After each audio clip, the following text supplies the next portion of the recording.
The radio signal was unusual. It pulsed with a pattern too regular to be natural. On the bridge of the Imperial survey vessel Eternal Glory, Commander Xarxes studied the readout with growing interest.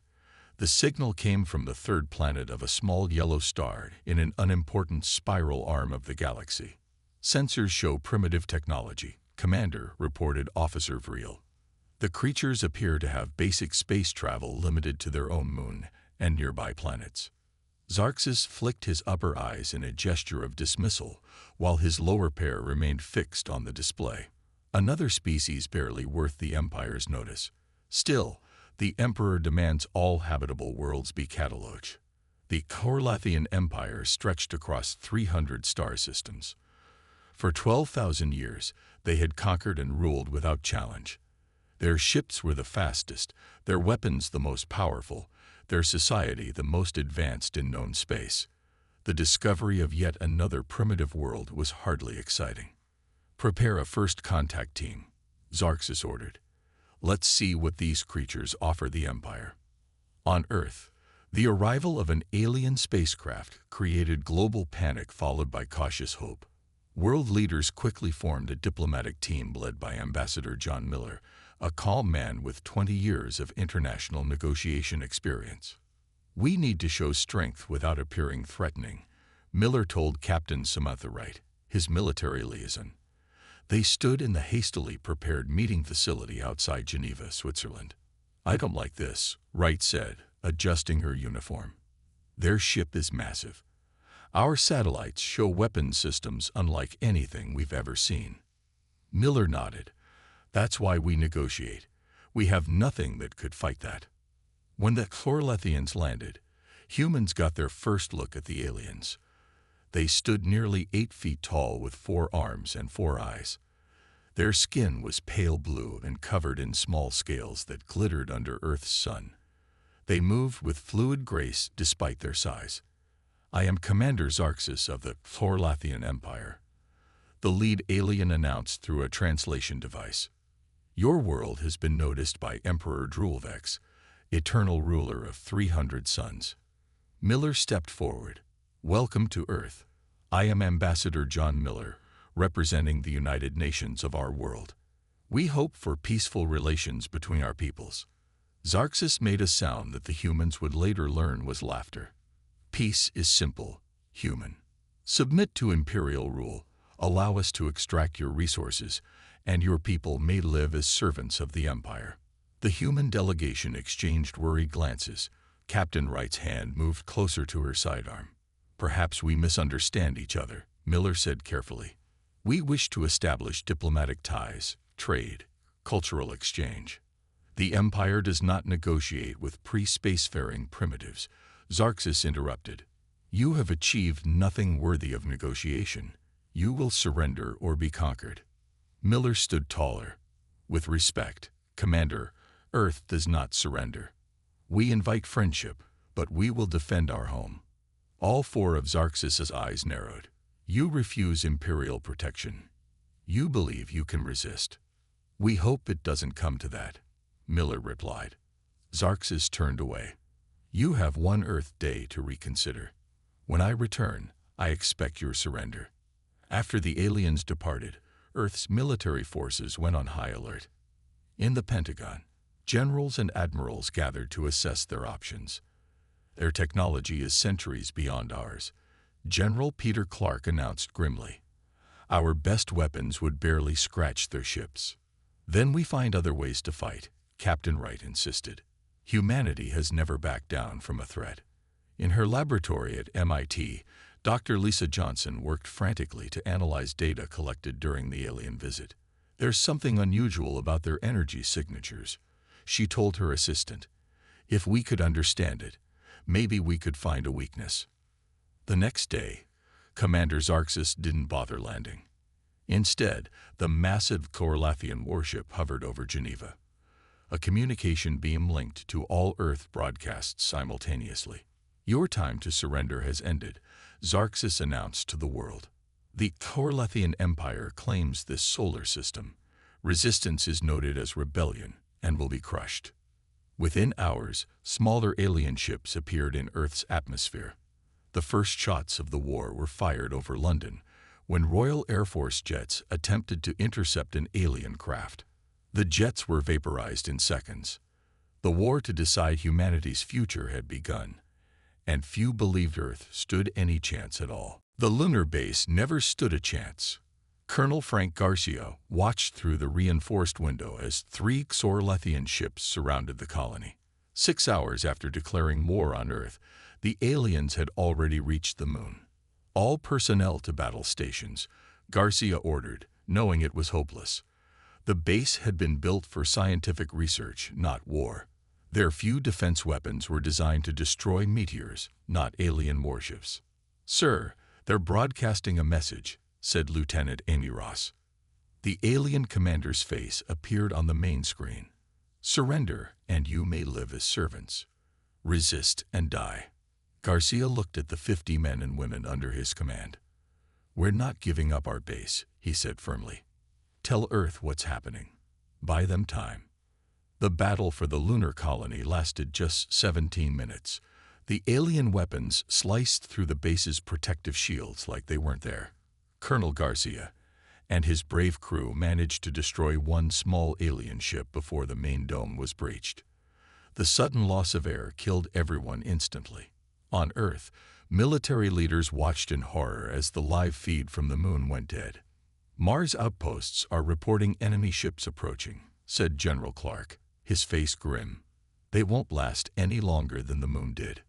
In her MIT laboratory, Dr. Lisa Johnson hadn't slept in 36 hours. She studied the video of the alien attack, focusing on their weapons and shields. "Their energy signature is unlike anything we've ever seen," she told her team. "But everything has a weakness. We just need to find it." Across Earth, people watched their televisions in fear as the Xorlethian ships destroyed human satellites and space stations. The Mars colony sent desperate final messages before they too were wiped out. 3 days into the war, Emperor Drulvex himself broadcast a message to all of Earth. "Citizens of this insignificant world," the Emperor said, his 4 eyes blinking in a pattern that humans found disturbing. "Your resistance amuses the Empire. Your complete defeat will be accomplished within one of your Earth months. Prepare for your new lives as servants of the glorious Xorlethian race." In the White House Situation Room, President Linda Howard met with her military advisors. "Our conventional weapons are useless against their ships," Admiral George Palmer reported. "Our best missiles can't even reach them before being shot down." "What about nuclear options?" the president asked. "We've launched 3 nuclear missiles at their command ship," General Clark said. "They detonated the warheads while they were still in the upper atmosphere. The aliens seemed to find our attempts funny." Captain Samantha Wright, who had been at the first contact meeting, spoke up. "Dr. Johnson at MIT thinks she's found something in their shield technology. She needs more data." President Howard nodded. "Get her whatever she needs." At the Xorlethian fleet's command ship, Commander Xarxis reported to the Emperor, "The human resistance is exactly as expected, Your Greatness. They fight bravely, but with primitive weapons. Their bravery is meaningless." Emperor Drulvex replied, "Begin landing troops near their largest cities. I want to see these humans beg for mercy before the end." The first alien ground forces landed near Chicago. They were met by the combined might of the American military. Tanks, jets, and thousands of soldiers faced the tall blue aliens in advanced battle armor. The fighting was brutal and one-sided. Alien weapons cut through tank armor with ease. Their personal shields stopped bullets and even rocket-propelled grenades. But in the chaos of battle, something unexpected happened. A squad of Navy SEALs managed to kill an alien soldier when their shield temporarily failed after using their main weapon. The alien body and equipment were quickly taken to a secure facility where Dr. Johnson was waiting. "This is what we needed," she said, examining the alien technology with growing excitement. "Their shields operate on a specific frequency pattern. If we can disrupt that pattern." 1,000 miles away, Navy Commander Alan Peters was called to a top-secret meeting. He was shown plans for an experimental ship that had been under development for years. "We're calling it the U.S. Defiant," Admiral Palmer told him. "It's the fastest, most advanced ship we've ever built, and now it might be humanity's last hope." As the Torlathian forces pushed deeper into American territory, Commander Peters began to assemble his crew. They would have one chance to test Dr. Johnson's theory about the alien shields. If she was wrong, humanity was doomed. Dr. Lisa Johnson hadn't left her lab in 5 days. The dead alien's equipment lay spread across 3 tables. She rubbed her tired eyes and took another sip of cold coffee. "I found it," she whispered, then louder. "I found it." Her assistant Rick jumped. "Found what?" She pointed to her computer screen. "Their shields operate on a specific frequency pattern. If we hit them with an electromagnetic pulse, tuned to exactly this frequency, the shields should collapse." Within hours, military leaders gathered around Dr. Johnson as she explained her discovery. "Can we build a weapon based on this?" President Howard asked. "We already have," Dr. Johnson replied. "It's a modified EMP device, but we need to get close to test it, and their ships shoot down anything that approaches."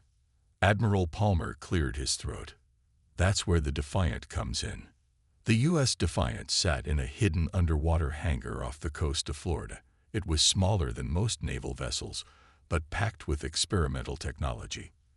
Commander Alan Peters walked through his new ship with a mixture of pride and fear. "She'll be ready to launch in 12 hours, the chief engineer told him.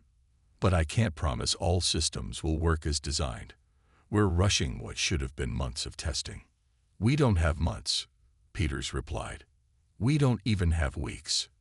On the West Coast, the alien ground forces had pushed inland from their landing sites. Major Kelly Brown led a group of soldiers in a fighting retreat through the California hills.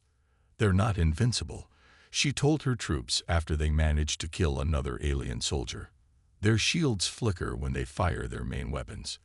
That's when you hit them." This small discovery spread quickly through human forces. The aliens still had better technology, but human soldiers were learning to adapt, to find patterns and weaknesses in their enemy's fighting style. In orbit, the main Torlathian fleet prepared for the final push to break Earth's resistance. General Vraxmore, the Empire's most decorated military commander, had arrived to oversee the conquest personally. "These humans are more troublesome than expected," Vraxmore told Commander Xarxis, "but they will break like all the others." Deep in the Atlantic Ocean, the U.S. Defiant prepared to launch. Dr. Johnson had joined the crew to operate her EMP device. Commander Peters addressed his team of 30 volunteers. "Our mission is simple but nearly impossible," he said honestly. "We'll use our stealth systems to approach the alien fleet near Neptune. Once in range, Dr. Johnson will activate her device against a single cruiser.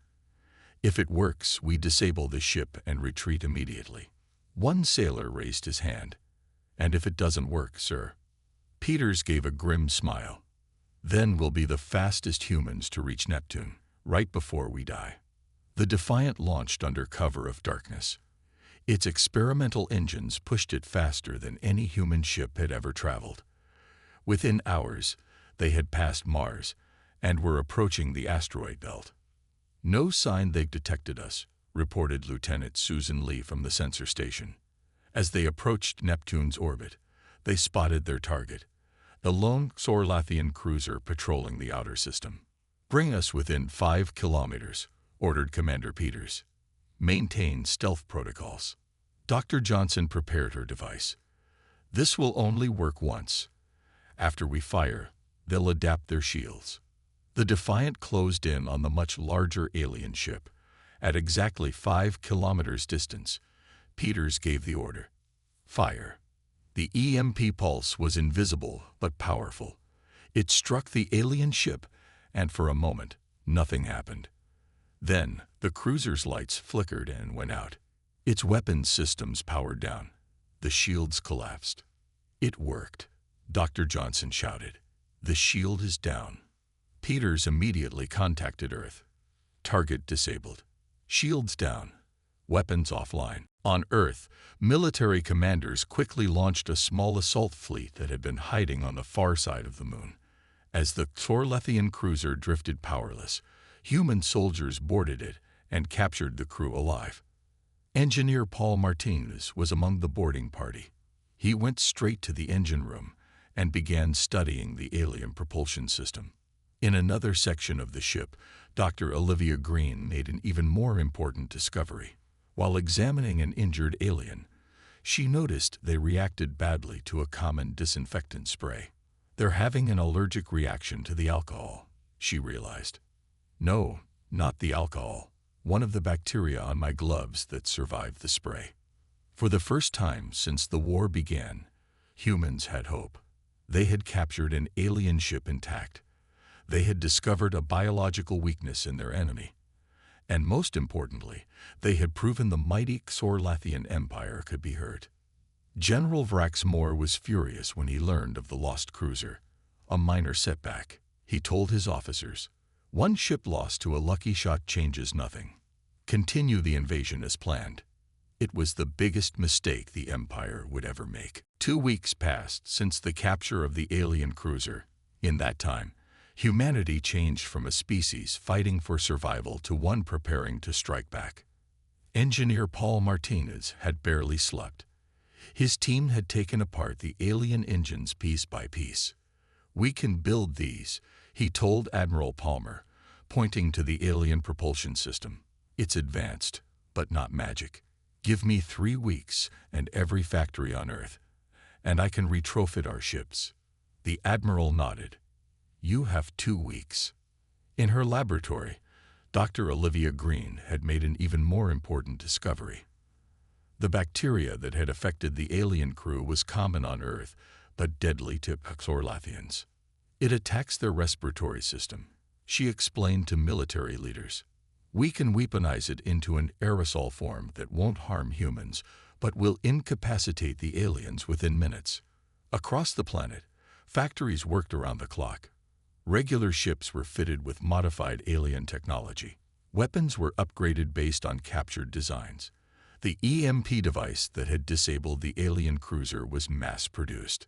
On the front lines, Major Kevin Sullivan trained special forces to fight in variable gravity conditions. The aliens are used to their ship's artificial gravity, he told his soldiers. We've learned their home world has lower gravity than Earth. That gives us an advantage in hand-to-hand combat. The soldiers practiced fighting while wearing weighted suits that could be quickly ejected, making them suddenly lighter and faster than their enemies expected. In orbit around Mars, the Thorlethian fleet prepared for their final assault on Earth. General Vraxmore was growing impatient. The humans have been quiet too long, he told Commander Xarxus. Launch the attack now. I want their planet secured by the end of their month, as the Emperor commanded. The massive alien fleet began moving toward Earth. 300 ships of various sizes approached in a standard imperial formation that had conquered dozens of worlds. They didn't expect what happened next. From behind the moon emerged 50 Earth ships. They were a mix of military vessels and converted civilian craft, all now powered by the reverse-engineered alien technology. At their head was the U.S. Defiant, now upgraded with weapons salvaged from the captured cruiser. All ships maintained formation. Admiral Janet Foster ordered from her flagship. Remember the plan. Target their lead vessels with EMP weapons on my mark. The alien fleet responded to the human ships with amused contempt. They had faced and destroyed primitive fleets before. A pathetic last stand, General Vraxmore laughed. Destroy them quickly. But when the Thorlethian ships fired their main weapons, the human fleet split into 3 groups, executing a complex maneuver that Admiral Foster had developed. The alien shots missed their targets. Fire EMPs, Foster ordered. Dozens of pulses hit the front line of alien ships. Shields failed. Systems went dark. Before the aliens could respond, Earth ships launched boarding parties wearing special suits designed by Dr. Green. Inside the alien vessels, the boarding teams released canisters of the weaponized bacteria. The effect was immediate. Alien crews collapsed. unable to breathe properly. The human soldiers, protected by their suits, quickly took control of 20 Chlorlathian warships. General Vraxmore watched in shock as his carefully arranged formation fell into chaos. "Impossible," he hissed. "How are they disabling our shields? How are they boarding our ships?" The battle lasted just 4 hours. When it ended, the mighty Chlorlathian fleet was in disarray. 40 ships had been captured intact. 60 more had been destroyed. The rest were retreating in confusion. On Earth, people celebrated their first major victory. President Howard addressed the nation. "Today we have shown the Chlorlathian Empire that humanity will not be conquered," she said. "But this is just the beginning. We have captured their ships and their technology. Now we will take the fight to them." In his flagship, now retreating toward the outer solar system, General Vraxmore sent an emergency message to the Emperor. "The humans have adapted our technology," he reported. "They have found weaknesses we did not know existed. Request immediate reinforcements." Emperor Drulvex was furious. "You lose to primitives and dare ask for help. Reclaim your honor or do not return." As the remaining alien ships fled, Admiral Foster gathered her commanders. "We've won the battle, but not the war," she said. "Martinez has adapted more ships with alien technology. Dr. Green has produced enough of her bioweapon for an offensive campaign. Major Sullivan has trained 10,000 troops for space combat." She pointed to a star map showing the nearest Chlorlathian colonies. "Now we take the war to them." 1 month into the war, the Chlorlathian reinforcements arrived at the edge of the solar system. Their fleet was massive, nearly 500 ships strong. Leading them was Grand Admiral Krovac, the most decorated military leader in Imperial history. "General Vraxmore has failed the Emperor," Krovac told his officers. "We will not. These humans have had some small victories, but they face the full might of the Empire now." What the Grand Admiral found when his fleet arrived shocked him. The remains of Vraxmore's fleet drifted in space. Only 12 ships had survived, and they were badly damaged. "The humans," Vraxmore said when Krovac contacted him, "they are not what we thought. They adapt too quickly." "You disgrace your uniform," Krovac replied coldly. "I will show you how the Empire deals with primitives." But while the reinforcements were still organizing, a small Earth ship slipped past their defenses. On board was Captain Steve Morris and his team of 6 specially trained operatives. "We're approaching the command ship," Morris whispered into his comm unit. "No sign they've detected us." His ship, barely larger than a shuttle, had been fitted with advanced stealth technology reverse-engineered from the alien vessels. The team had trained for this mission for 2 weeks straight. "Remember," Morris told his team, "we need the navigation data and fleet deployment plans. Nothing else matters." Using the confusion of the fleet's arrival, Morris's ship attached to the hull of Krovac's massive command vessel. The team cut through the outer hull using tools designed by Martinez. Once inside, they moved silently through the ship's maintenance tunnels. "Their internal security is surprisingly weak," noted Sergeant Ben Wright. "They're not used to enemies getting this close." The team reached the ship's data center. Using devices created by Dr. Johnson, they bypassed the security systems and began downloading critical information. "Look at this," whispered Morris as the data appeared on his screen. "It's their entire strategic plan. Locations of all their worlds, supply routes, everything." The team completed their mission and returned to their ship without being detected. As they detached from the command vessel and activated their stealth systems, Earth gained its greatest advantage yet. Back on Earth, communications specialist Nicole Davis worked with a team of linguists and codebreakers. For weeks, they had studied the alien language and encryption methods. Now, using data from the captured ships, they had a breakthrough. "We've cracked it," Davis told Admiral Foster. "We can listen to all their communications now. They have no idea we can understand them." The information from Captain Morris's mission and Davis's code breaking gave Earth an unprecedented advantage. Admiral Foster quickly developed a bold new strategy. "We won't fight their reinforcements head-on," she explained to Earth's military leaders. "Instead, we'll bypass them and strike at their supply worlds directly." Earth's fleet, now expanded to over 100 ships with alien technology, divided into smaller attack groups. While the main Xorlathian reinforcements prepared to attack Earth, these human squadrons slipped away into deep space. The first target was Brel-Tor, a Xorlathian mining world that supplied critical resources to the Empire's fleets.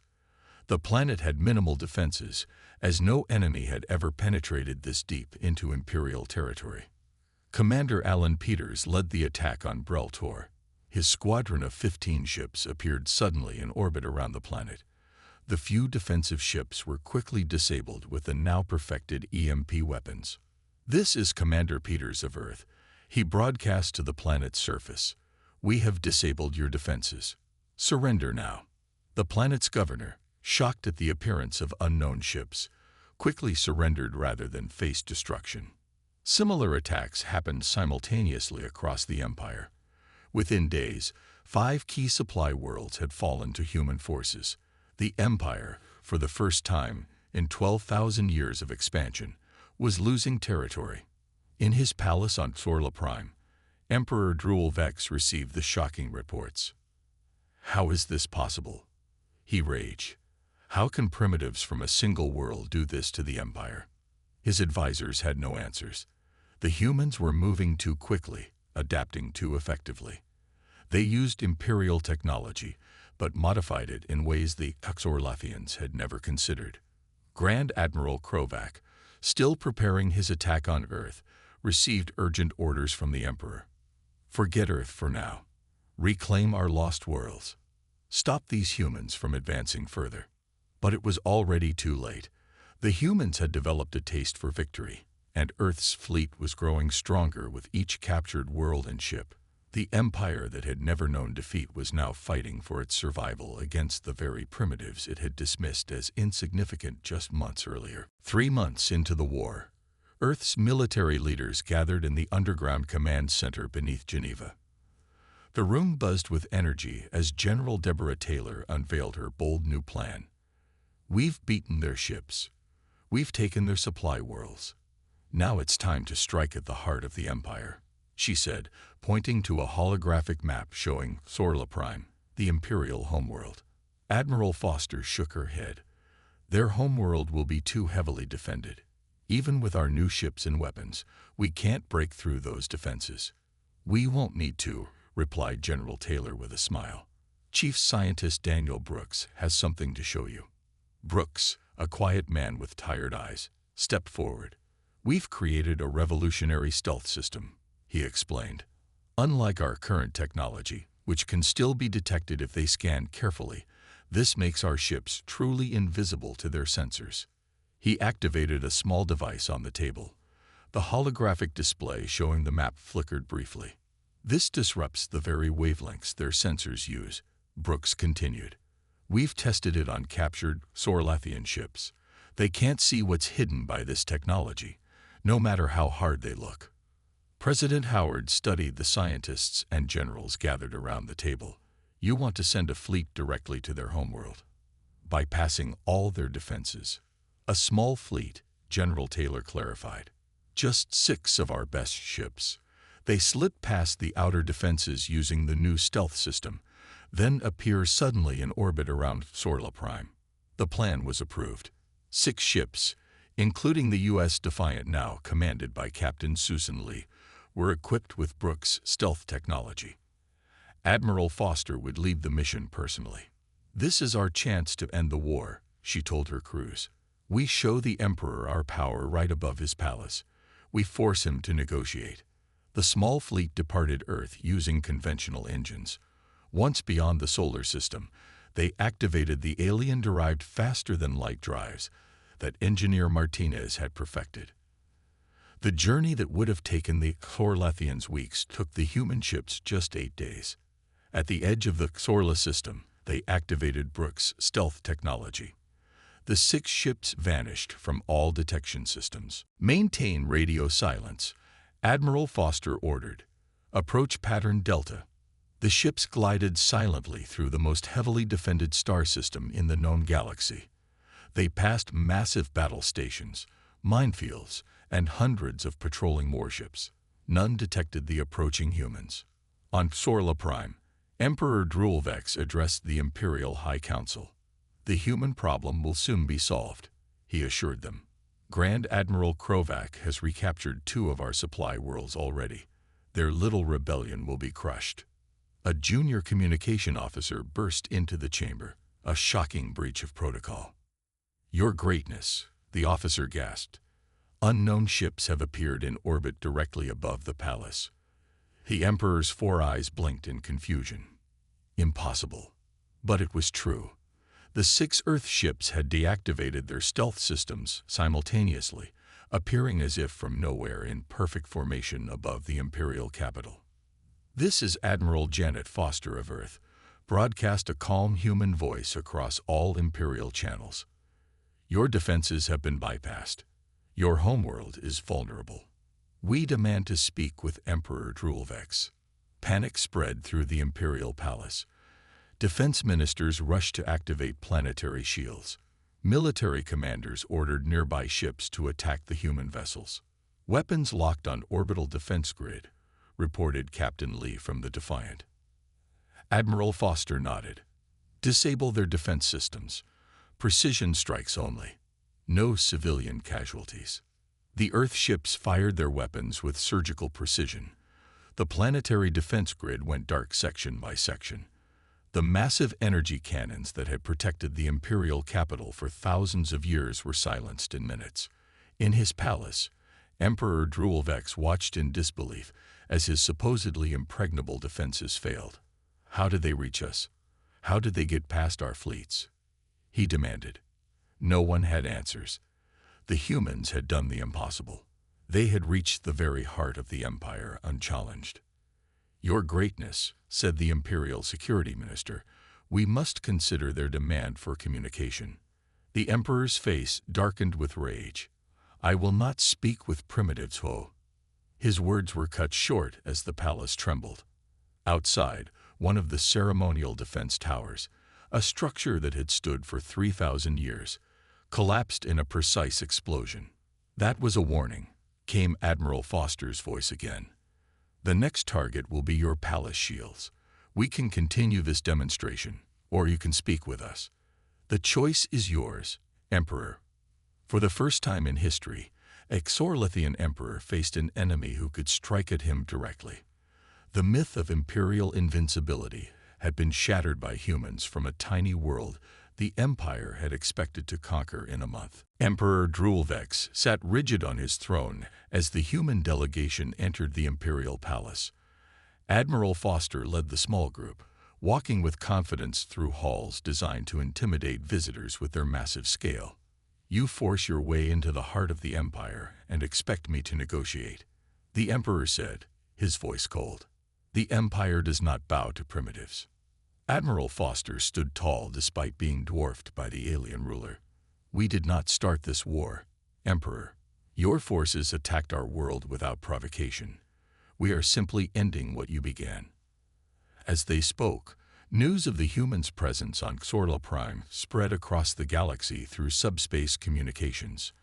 On dozens of worlds, alien species who had lived under Imperial rule for centuries watched their screens in disbelief. "If humans can reach the Imperial throne," whispered a resistance leader on the mining world Grathfall, "perhaps the Empire isn't as powerful as we believed." The first uprising started on Breltor, the mining world that humans had captured earlier. When Xorlathian forces tried to reclaim it, the native Breltorians fought alongside the human defenders. "We've had enough of Imperial rule," their leader told the human commander. "Teach us to fight like you do." Similar rebellions erupted across the Empire.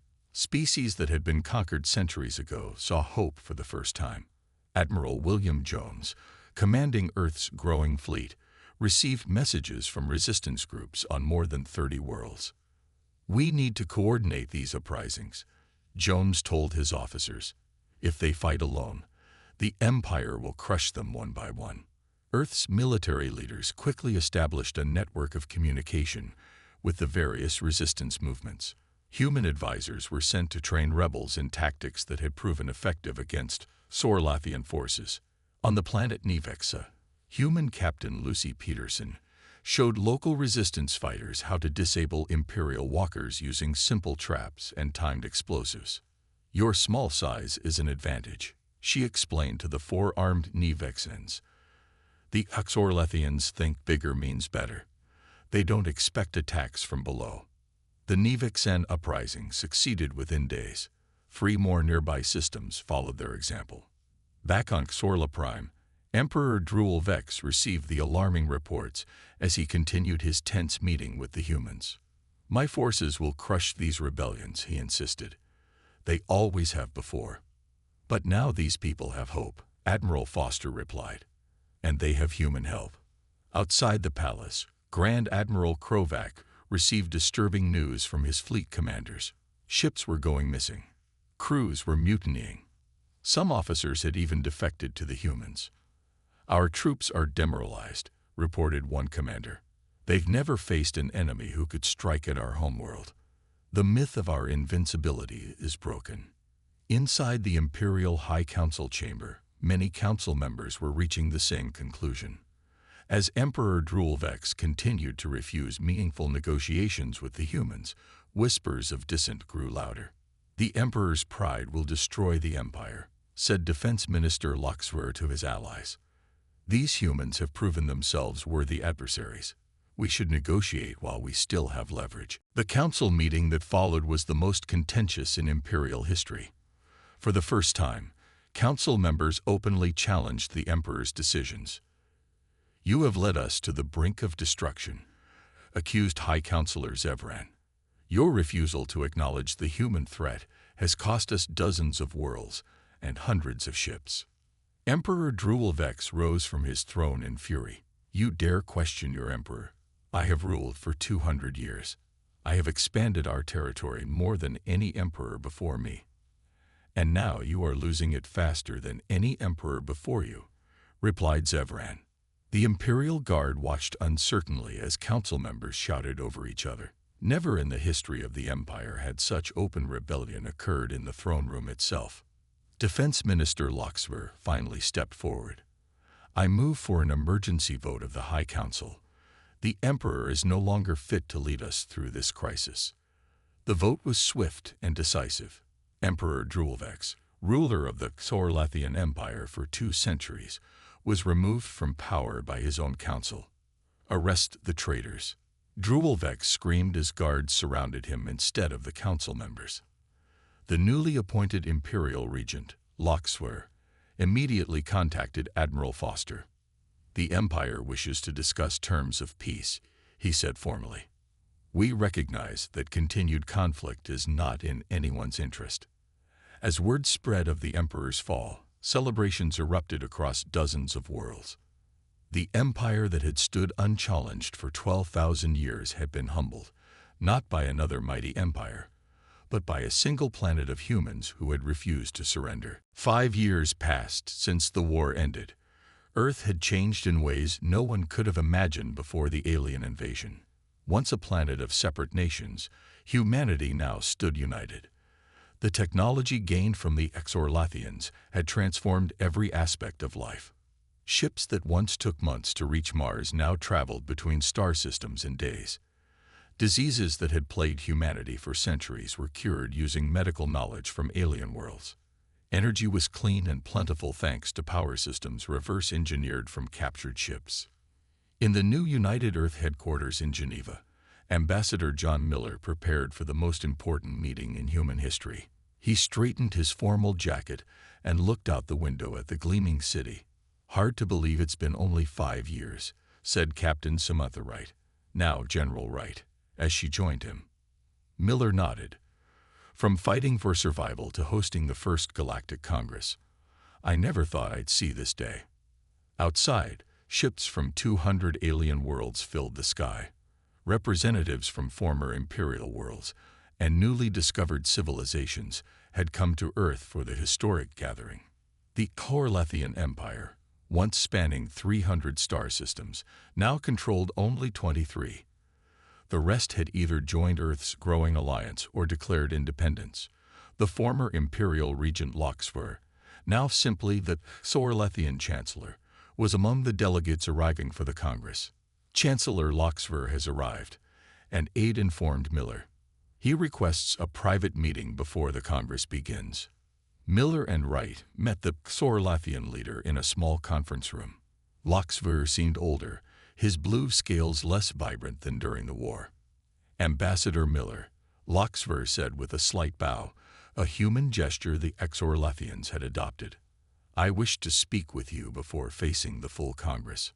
Of course, Chancellor. What can I do for you? Miller asked. My people are struggling to adapt to our new position in the galaxy, Loxver admitted. For 12,000 years, we were the dominant power. Now we must learn to be equals among many. Miller nodded sympathetically. Change is difficult for any civilization, but the Exorlethians have shown remarkable adaptability these past 5 years. It was true. Despite their reduced status, the Exorlethians had embraced many human concepts. Their rigid caste system had been replaced with a more democratic government. Their closed economy had opened to trade with former enemies. We have had good teachers, Loxver said. Though it pains many to admit it, human ideas have improved our society in ways we never considered. In the main hall, delegates from across the galaxy gathered for the opening ceremony. The massive room hummed with dozens of languages, all translated instantly by devices developed by Nicol Davis, who had cracked the alien codes during the war. Ryan Cooper, now the official historian of Earth's interstellar relations, watched from a balcony as he completed his newest book, The War That Changed the Galaxy. It still amazes me, he told Dr. Lisa Johnson, who stood beside him. 5 years ago, most of these species were enemies or strangers. Now they're allies. Humans have always been good at bringing people together, Johnson replied. Even when those people have 4 arms and scales. At exactly noon, Ambassador Miller took the stage. The room fell silent as he approached the podium. Welcome to Earth, he began, his voice carried to every corner of the hall and broadcast to billions across the galaxy. 5 years ago, many of us met in conflict. Today, we meet as partners in a new galactic community. He looked across the diverse gathering. Tall, short, scaled, furred, some with multiple limbs, others with none, all united on the planet that had changed the course of galactic history. The Sorlethian Empire believed that power came from domination, Miller continued. Earth believes that true power comes from cooperation. No single species has all the answers, but together we can build something greater than any empire. As Miller spoke, ships from 50 worlds performed a ceremonial flyby over Geneva. Among them was the U.S. Defiant, now a museum ship, preserved as a reminder of how a single small vessel had helped turn the tide of the war. Today marks the official founding of the Galactic Alliance, Miller announced. Equal representation for all member worlds. Mutual defense, shared knowledge and resources. The beginning of a new era not just for humanity, but for all intelligent life. The applause that followed was thunderous. Species that had been bitter enemies for millennia now stood side by side, united by the vision of a small planet that had dared to resist an empire, and against all odds had won.